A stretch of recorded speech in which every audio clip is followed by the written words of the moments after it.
Ramdam ko sa boss. Sabi ko yung last natin. Magandang tanghali. Oh, ikaw na naman! Ikaw na naman! Kakalabas ka na ng episode natin ngayong araw na to. Ano yung dala mo? Dami mong epektos, brother. Oo, syempre. Kailangan natin mamuhay. Ano yan? Hula ulit. Hindi ang Christmas tree na maliit, ha? Trophy. Tama. So, hindi Sura na pala patagalin. Trophy. Sige, tanggal natin. Saka na. Ay, FAMAS. FAMAS. Filipino Academy of Movie Arts and Science.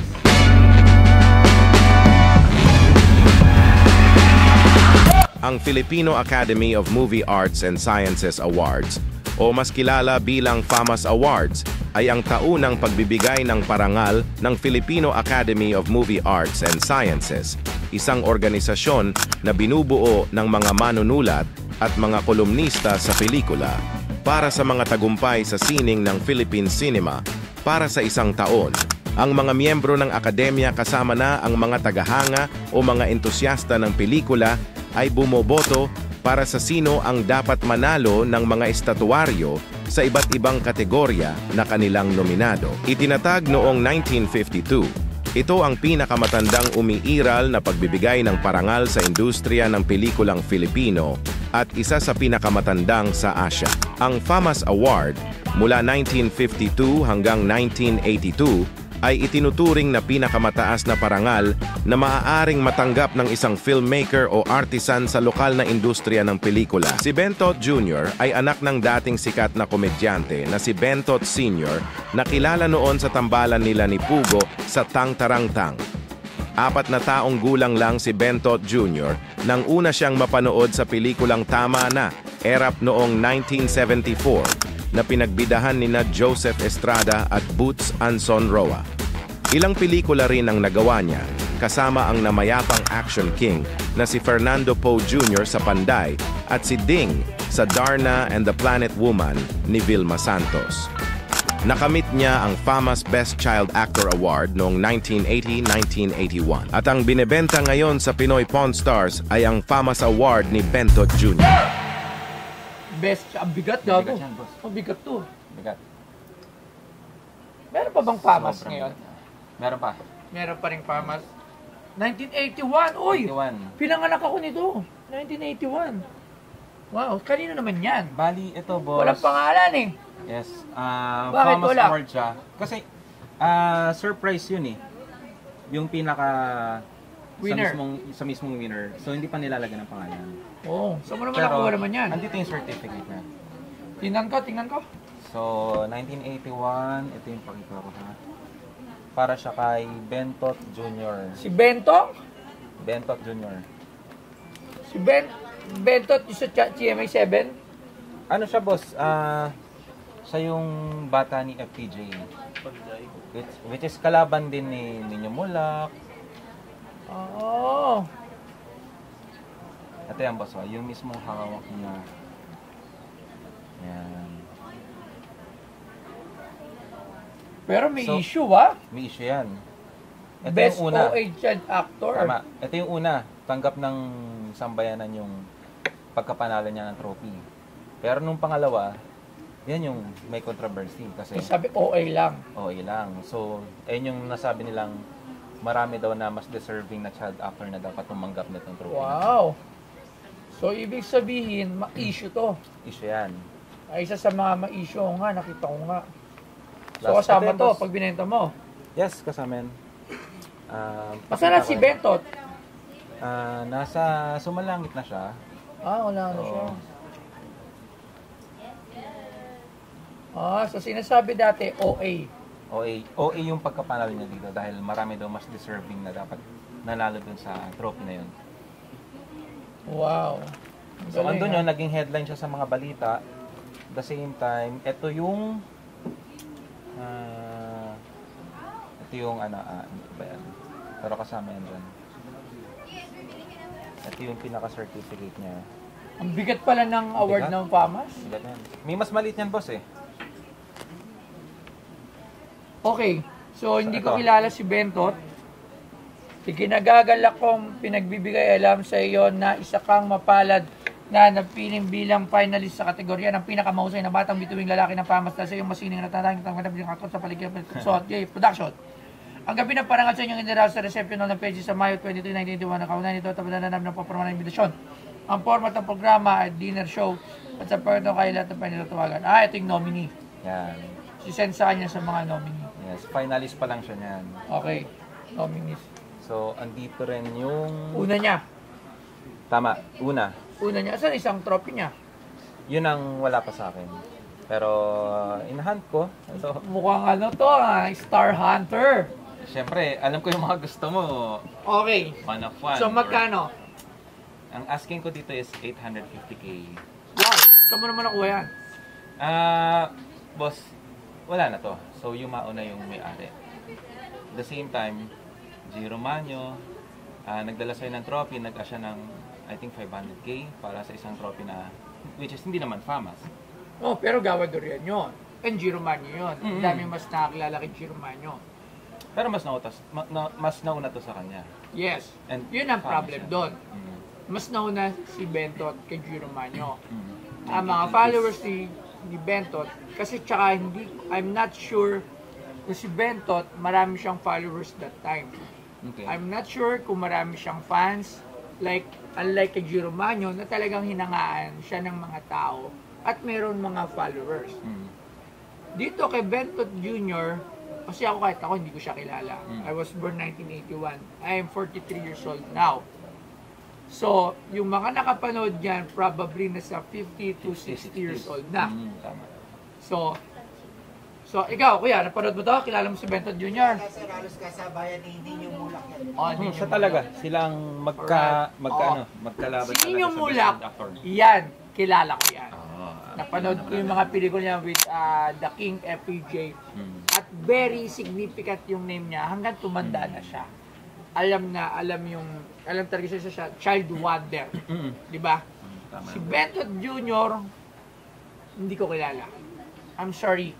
Pero hindi ko siya narinig ko, parang familiar lang yung Pero Bentot. malamang boss, hindi mo siya kilala dahil yung time na sikat siya, kakapanganak mo pa lang. Yes. At the same time, back to back yung trophy niya. So, Yes. yun nga, bukod kay Ninyo Mulak, na which is isa ring sinasabi nila mas Yes. deserving. Pero nauna si Bentot kay Ninyo Mulak. Kasi kilala ko sila na. sila yung magkaano talaga. Pero Sila napanood ko na sila si yung mga nominees napanood ko talaga. si Ninyo Mulak before eh. Pinapanood ko yung mga pelikula nila FPJ. Siguro ano na lang yun, mga VHS na yun eh. So hindi na siya yung mismong araw na pinalabas sa pelikula. Siguro, Hindi na. pero napapanood ko talaga yun. At talagang na-enjoy akong panoorin si Ninyo Mulak. So burang nakakatuwa niya talaga. Lalo yung mga pelikula kasama niya si FPJ, grabe. So meron din siyang fanbase and talagang pinangalanan siya as the child wonder, di ba? Dito kay Bentot, bibilin ko to because of the Famas Award. Not the name, kasi para sa akin, hindi ko naman sinasabing there's no value added dun sa pangalan ni Sir Bentot. Rest in peace. Siyempre, pero kasi wala nang bibili. Yung mga fans, yung mga follower ni Bentot, I'm not sure kung meron pang interesado para bilhin yung trophy niya dahil nakapangalan kay Sir Bentot Jr. Kumbaga, ang bibili lang nito, gusto lang makakuha ng Famas Trophy regardless kung sino yung actor and actress. Dinisregard ko. Hindi ko dinisregard. I'm sorry, baka ma-misinterpret tayo. Hindi ko naman dinisregard. Pero kasi, kung ito ibang pangalan, pwede, okay. Kunyari, Ninyo Mulak to. Kasi mas maraming nakakilala. At kilala ko rin siya. Talagang tumatak sa akin. Sa akin naman, boss, eto kasi, syempre hindi lang yung trophy yung binibenta ko. At the same time, yung provenance, tsaka yung naging putok din talaga siya. Naging headline. Oo nga, katulad nga niya, Mitchell. Kaso nga yung mga followers na nito, I'm not sure na. Kaya nga, dito sa shop ko, mas binibigyan ko ng ng priority or ng value yung mga ngayon yung mga bago. Kasi I know in 20 years after, yung mga taong followers ngayon ng mga bata pa, sila na yung tatanda, sila na yung magkakapera, sila na yung magkakainteresado bumili ng mga memorabilia ng mga sikat ngayon. Pag mas tumatagal yung item ng mga sikat, I'm referring sa mga sa mga gamit ng mga Filipino artista natin.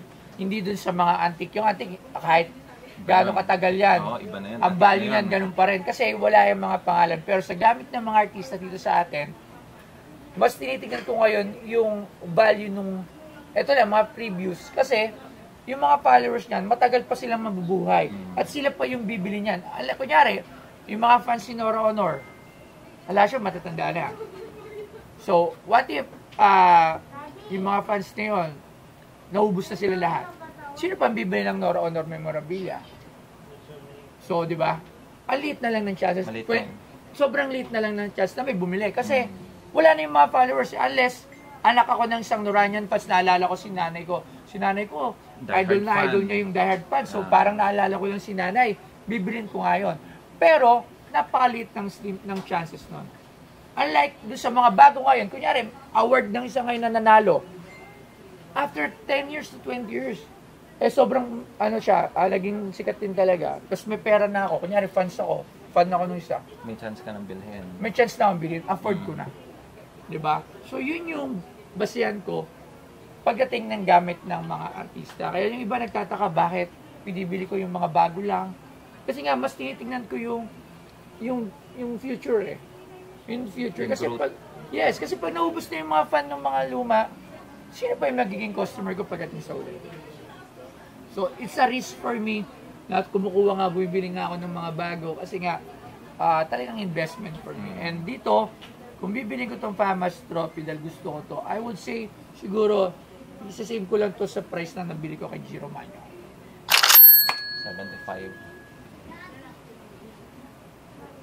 Hanggang doon lang ako. Para lang meron lang ako ibang trophy dyan na para pag-display ko, iba-ibang trophy ng mga artista. Yun. Pero kung yan, yung mga kunyari, sila Marian, o sila Dingdong, sila So, ibang Vice level Ganda, din yun. yun, di ba? At yun pa, nakikita ko talaga, very solid investment kasi 10 taon, 20 years, putya, buhay pa lahat ng mga followers noon. At may opportunity na mayroong bumili. Dito kasi napaka-street lang ng chances na may bumili ng trophy na to eh. Pero sa price na 75, bas hindi ko siya maibababa. Kasi, yun nga, kompleto naman, may provenance, tsaka naging headline din siya sa nung taon na yon. Although hindi mo nga naabutan dahil kapapanganak mo lang. Siguro i-value din natin yung nagawa niya during the time sa pelikula. At yun yan, nag-back to back. Ito boss nauunawaan ko yung Ganda eh. sinabi Pero mo. maganda nga ito Maganda. eh. Bakal, no? Brass ba to? Tsaka may kwento yan boss eh. Oo, ganda nga ito. Bago ko nabili yan, napunta na to sa isang collector. Oo. Ito yung nakuha ko. So nakuha ko yan 2021. Bali, nahabol ko to doon sa isang collector. Para mag-match. Para mag-match. So na-hold namin siya ng mga 3 years. Actually, na-offer na. Kaso lang, hinahanap to. So, Ganda pala. nag-match kami para may offer sila dito. So ngayon lang talaga siya lalabas. Yun. Ang magbibigay na rin ako ng list price. At least mga 200. Sa 200, okay. Saka yun nga, sabi ko sa'yo, di ba meron pang isang trophy? Hindi ko alam kung makukuha ko pero hinahan ko. So nakuha ko 2021, hanggang ngayon hindi ko pa siya nakukuha. Bibigay ko to sa'yo, just in case na makuha ko yung isang mas maliit, balik ako dito kung mapapaunlakan mo ulit ako. Tapos pag-usapan natin, kahit mas mababa dito kasi yung trophy na yan, Mas maliit. mas maliit yan. So yun, tatrabahuhin ko para talagang makuha yung una, tsaka yung pangalawa. Saka I doubt na may magbenta talaga ng Famas. Kasi ito, Oo. ano na eh, Ang ganda ng pressure na yan. So yun lang, wala tayong masyadong Sa ngayon, pag-usapan dito Sa ngayon hanggang 80,000 lang ako. So that, pwedeng pag-isipan ko rin muna. Tawagan kita kung okay ka doon sa price or mas dagdagan ko pa, pero sa ngayon Mali mo, makompleto mo yung dalawa. Oo nga, pero hindi ko talaga siya mababa ng gano'n.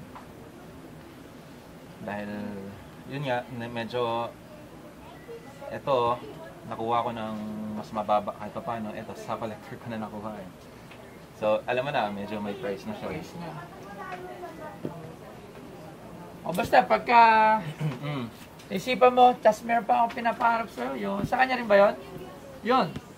O, yun na pag-isama natin yan. Sige boss, i-workout ko yan. Sayang pa, mas. Medyo mataas lang, guys. So, pag-isipan ko muna, nandiyan ka lang naman. Titignan ko. Malay mo, pag nandun na yung museum kasi undergoing na yung museum. Hindi, tsaka yun nga, kung may iba siyang dapat mapuntahan, museum talaga. Yes. Kasi for sure, may mga collector magkaka-interest. Maraming salamat, brother. yun lang. Thank you. Thank you, kita-kits ulit tayo. Thank you. So, ayun, nakita nyo naman na nagkatawaran ulit kami para dito sa trophy. Pero, hindi niya rin talaga kinuha dahil masyado mataas yung asking ko at masyado rin mababa yung tawad niya. So, hindi kami nagkasundo sa 200, which is yun talaga yung last price ko. Ganun pa man, salamat pa din dahil napapaunlakan akong bumalik dito sa Pinoy Pong Stars. Thank you!